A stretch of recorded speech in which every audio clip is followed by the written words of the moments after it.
He should be able to tell us exactly what's going on out there. And like I said, Ryan Shehan from Austin, Texas, my hometown, on the pole. Still moving into position though. Thanks to Ben bringing us in. We'll be hearing from F4 driver Carl Bennett as the race goes on. But a small field, but a great chance. 600 grand to be won by Honda to go Super Formula Racing. That's what Ryle Hyman won last year. On go the red lights, up go the revs. We are racing at NOLA for round 1 of the FR Championship.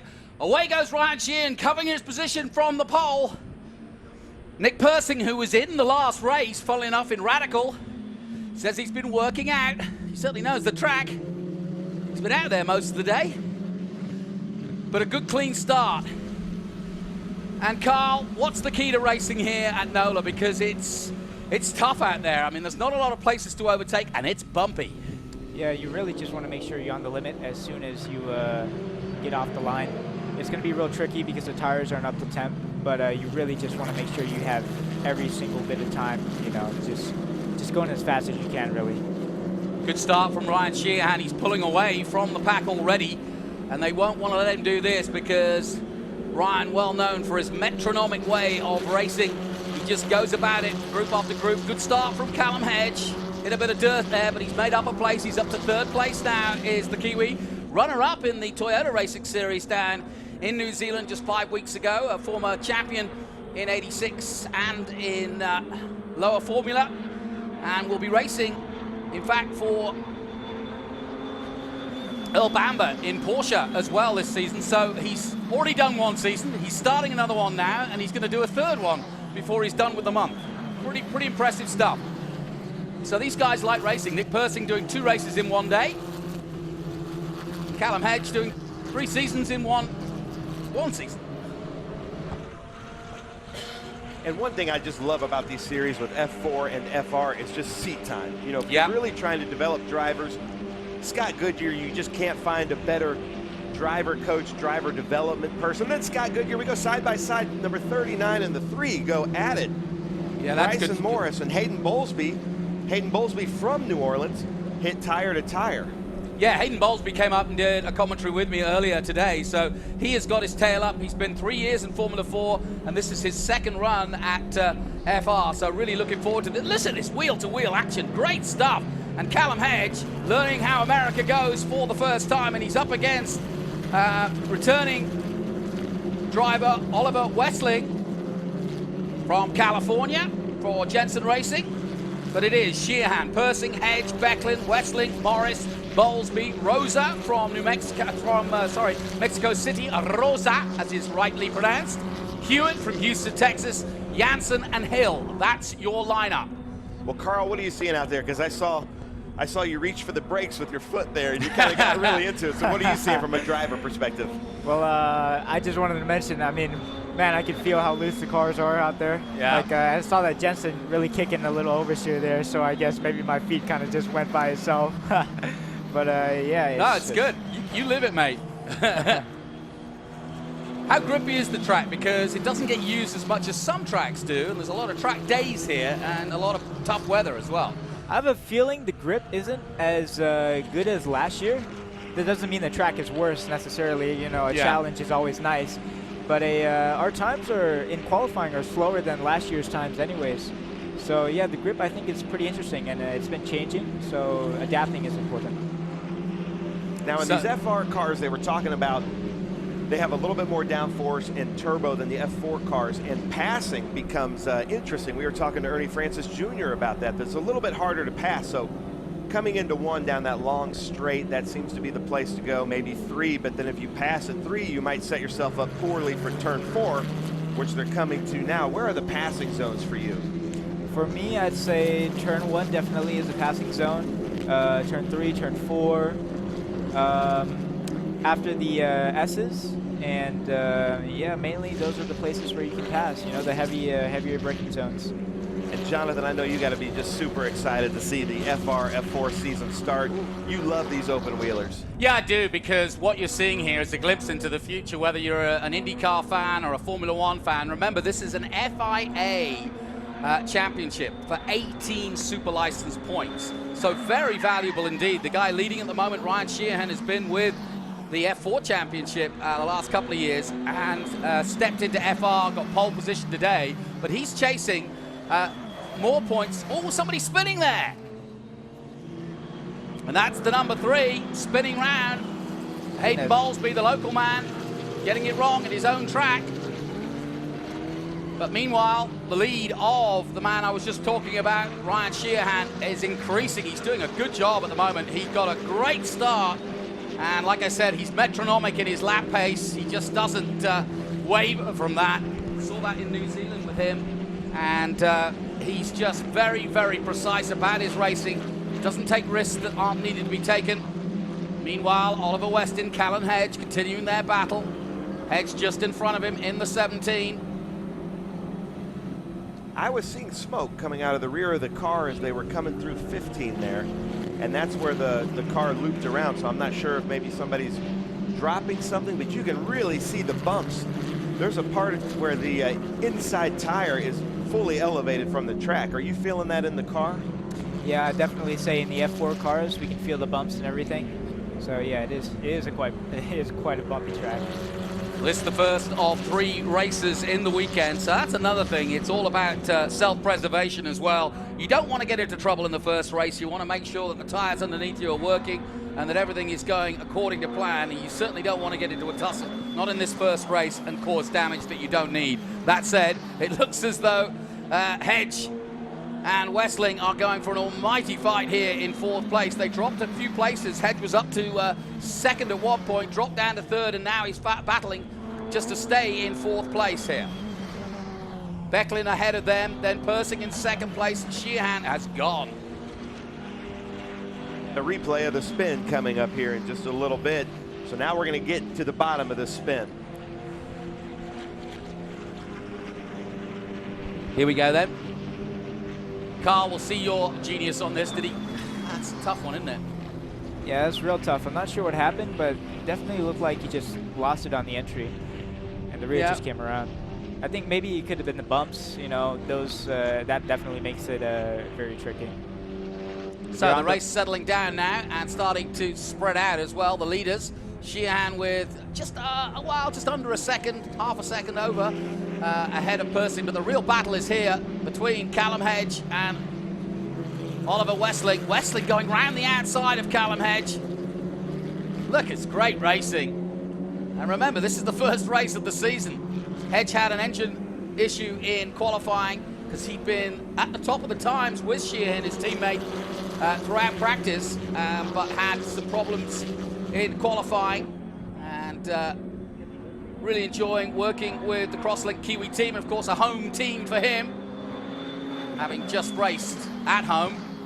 It's been a busy schedule. He heads back tomorrow night, back home, and he'll be off to Australia the day after that. Wow. To do Porsche racing with Earl Bamber.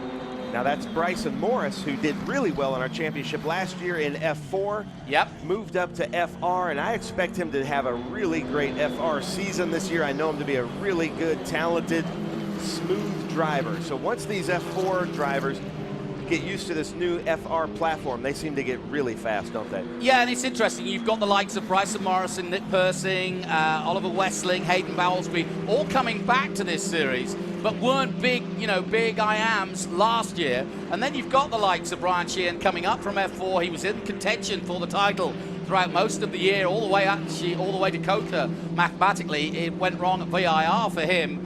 And then you've got, guys that we don't know much about. Max Hewitt from Houston, Texas. And then Manuel Roza. Yeah, Austin Hill. Manuel Roza from Mexico City, yeah. Yeah, Austin Hill started at the back in the number 8, but we're going to see what he can do, the man from Ohio. I like the colors on the car, though. Yeah, you're not going to miss that car. So from a suspension setup, you're seeing these cars kind of skip around the turn like that. What are you seeing, Carl? I'm not very knowledgeable in the setup side of things. You know, I just drive. But these cars, I mean, you could definitely bottom out on the exit of that corner that we saw the 8 going around here.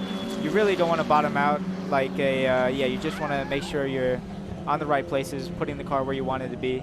And yeah. Either an engineer's nightmare or an engineer's dream, because an engineer can get the setup he wants and say, that's the right setup, now drive it, Carl. Or he's looking for feedback and they're all going around in circles and he's like, man, I'm just here to drive. So across the strip comes Shehan again in the famous 66. He's had those colours and those numbers. He needs some sponsors on the front of that car, though. It's a little black for my liking. And there's Nick Persing, decided to write his own name on the side there by the looks of things. I love it. Nick had a great season with us last year. I believe he was on the podium with us at Road America and at COTA. He was on the podium with us at COTA, not feeling well, and still did it.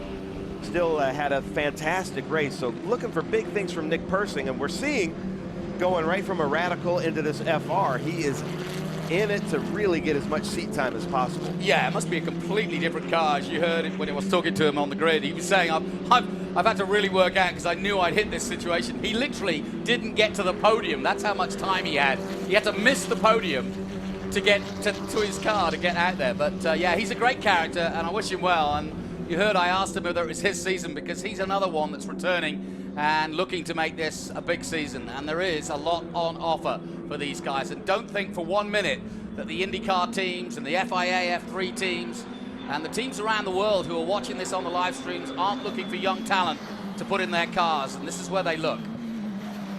Yeah, for sure. If you're just tuning in, there's F4 U.S. Championship that we saw earlier. This is FR or F3, and this is basically the ladder up to F1. But the thing that I love about this, having 2 sons that are interested in racing, is the driver development, the time, the effort that Scott Goodyear and his whole staff puts into making great drivers all around from a PR perspective, but also on track.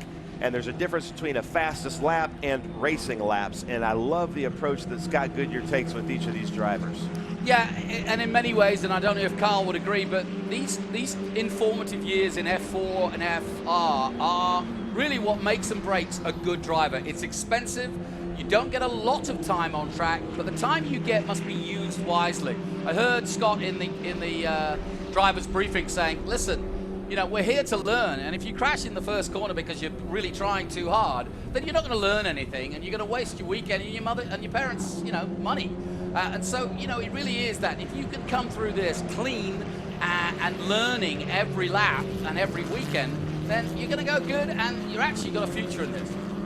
Yeah, it's definitely very difficult from a driver's perspective that you want to go fast, but you also want to finish the race, you know? So it's really tough finding that balance. Yeah, you want to be aggressive, but not overly so. So Hayden Bowlsbey in the paddock, yep. Yeah, car number 3. Great shots here. Bryson Morris, that number 39. To me, that's Dylan Tavella's car. I don't know if that is Dylan Tavella's car from last year, but it looks like it. Dylan Tavella, one of our fastest drivers, fighting for the championship with Raul Hyman. And like I said, Bryson Morris, Ryan Shehan, and I heard. Whoa, look at the big tire lockup. smoke. Very big lockup. And he's gone off track, and he's luckily he's got some asphalt there he can use, and he doesn't gain anything from that, so I don't think he's going to be penalized in any way. He just missed his braking point, but he gets back on. Go ahead. Wisely uses the escape road, but Lockie Hughes, Bryson Morris, and Ryan Shehan were right in it to the end of Circuit of the Americas for the championship in F4. So it's great to see them moving up the ladder as Ryan Shehan and Bryson Morris are doing. Yeah, and Lockie Hughes, Josh Carr, 2 Australians who've come through this field, and I'm glad to see so many foreigners coming here to the USA to get a good price point and to get a good championship with safe racing and to learn their way here, and wherever they go afterwards, they'll remember their days here. And it's great to see the Aussies doing well. We've seen Callum Hedge just join this year. We had Ryan Yardley last year. He's still here helping mechanic Cooper Becklin at the moment. And it really is going from strength to strength. I remember when Kyle Kirkwood won the first FR championship, now an IndyCar driver, of course, for Andretti, going great. But it just shows you how quickly these guys can rise to suddenly be the teammate to, you know, some of the greats of Indy. very quickly indeed. And in fact, in Dakota Dickerson's case, he got taken on by Honda and has been racing sports cars for them. And so there is definitely a future if you are able to get a good result out of this season. Raul Hyman on his way to Japan now.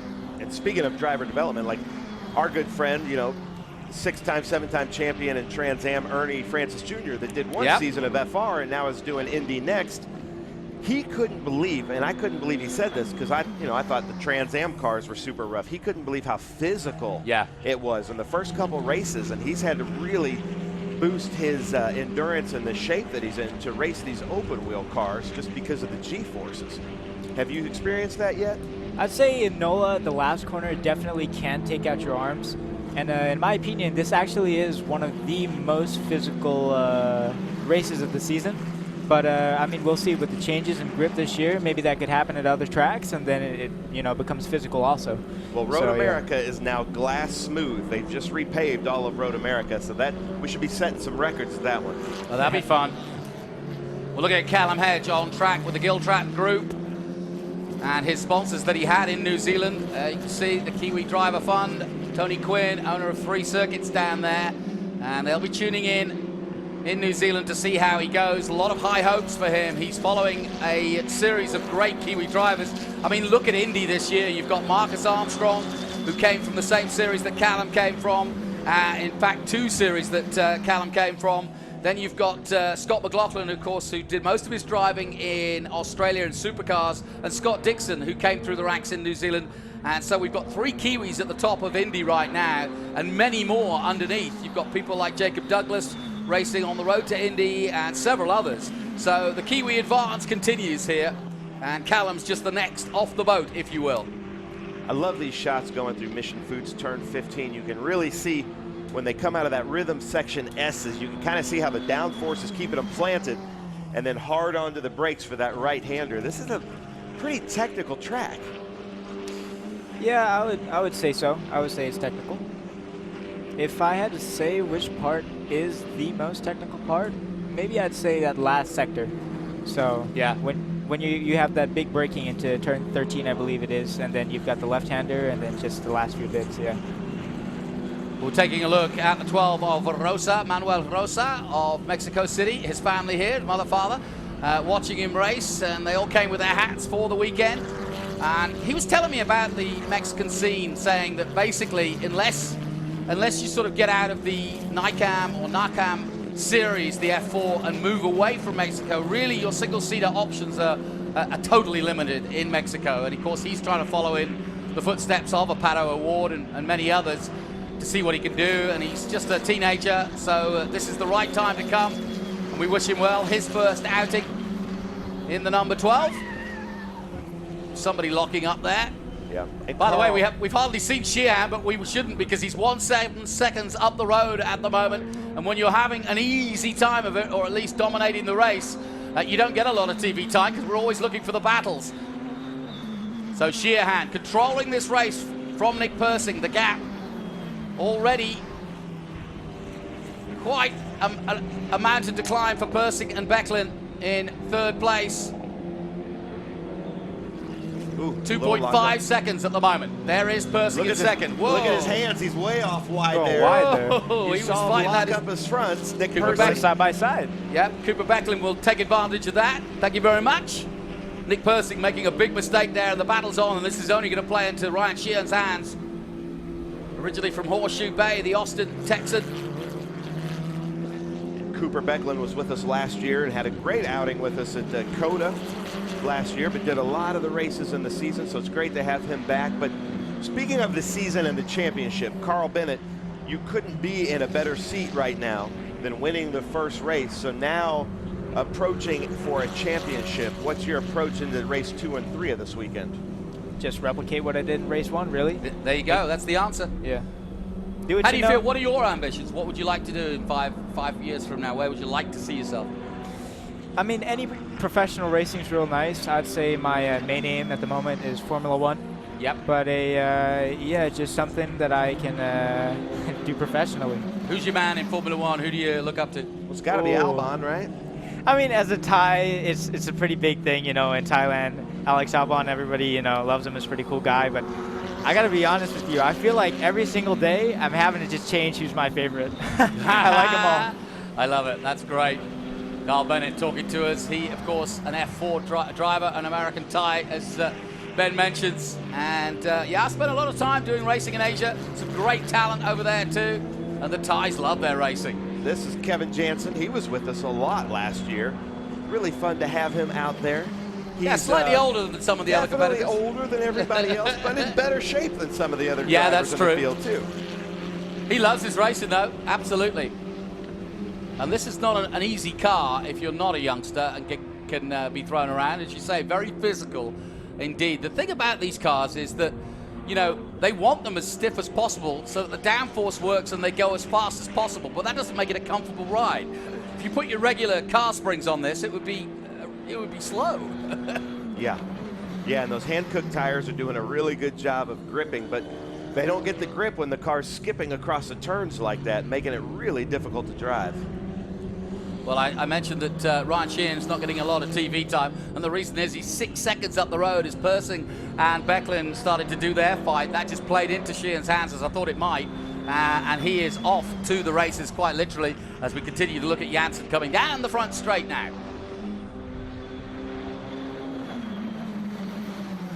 Another good battle here. They were at it all last year too. Cooper Becklin and Nick Persing. It's really fun to see them back at it. And look at how close these cars are racing. Yeah, Cooper Becklin has now left his high jump days. I was asking him about that. He was a high school high jumper, very good one too. He's over 6 foot, but he can jump well over 6 foot too. But he said he hadn't had much of a chance since he's got out of school, but he's continued to do the racing. And here he is, lining himself up through the Big Machine Vodka Spike Coolers turn 1. Headed down to Bennett's and turn 3 in a moment. Little lock up from Persing. I think I saw a shot of Bryson Morris back there off track. The number 39 car. Is Bryson Morris off? No, it doesn't say so. Ooh, a big lock up there by Becklin. So Cooper Becklin pushing on with 3 minutes to go in this race, the first of 15 in the championship. Ryan Shehan from Texas totally dominating here, 7 seconds. He's going to be back and had a shower and gone home before the rest have finished. Yeah, it's quite insane the gap that he has. Especially in FR, I mean, especially in your first run.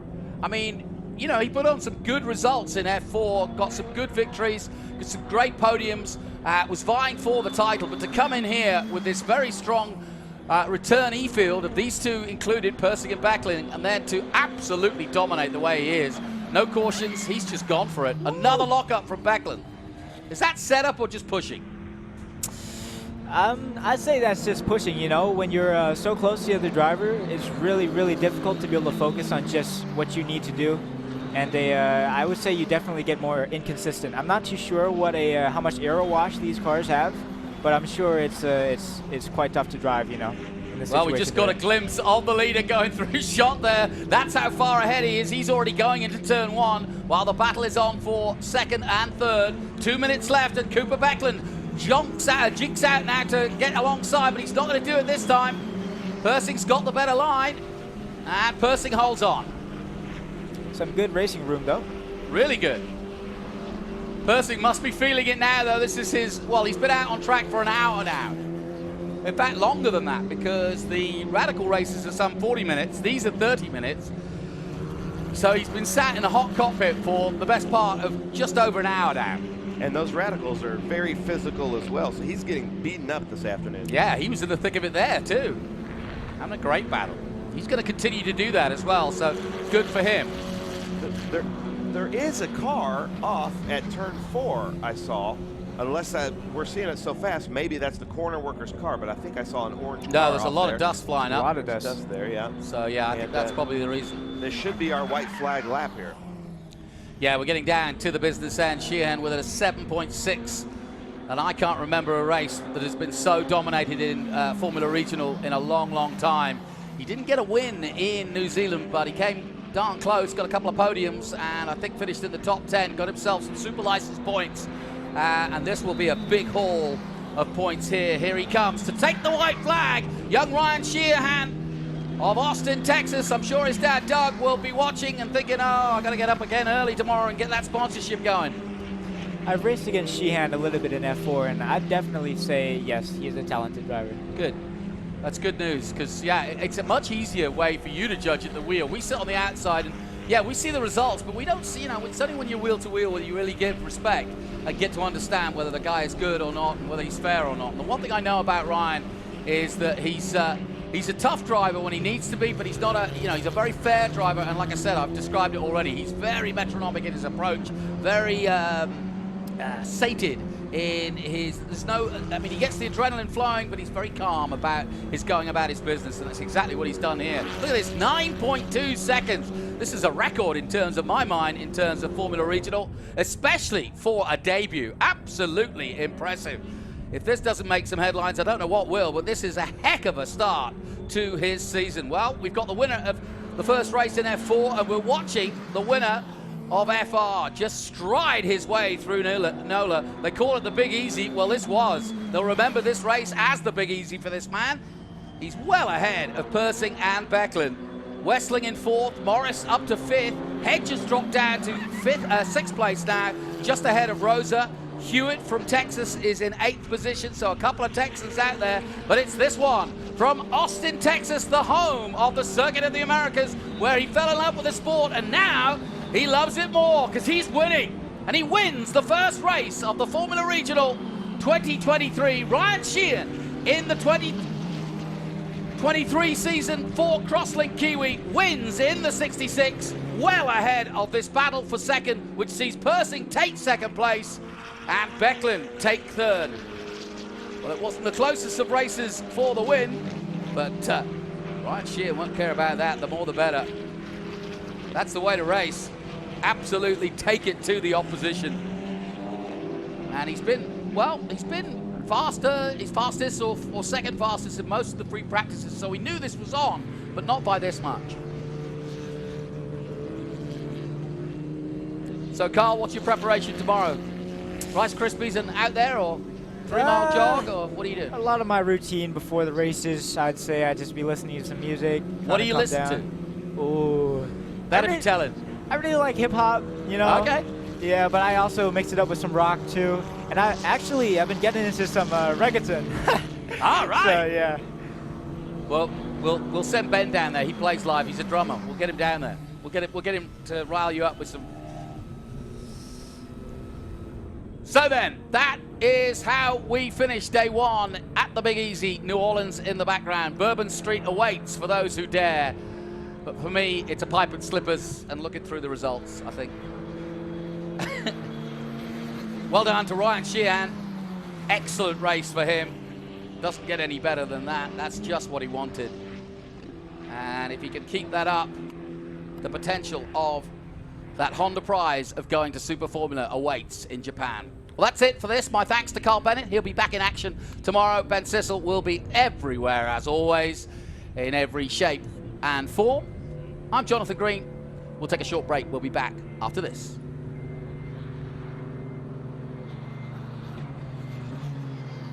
Why not? We'll leave you with those thoughts. My thanks once again to Ben Sissel.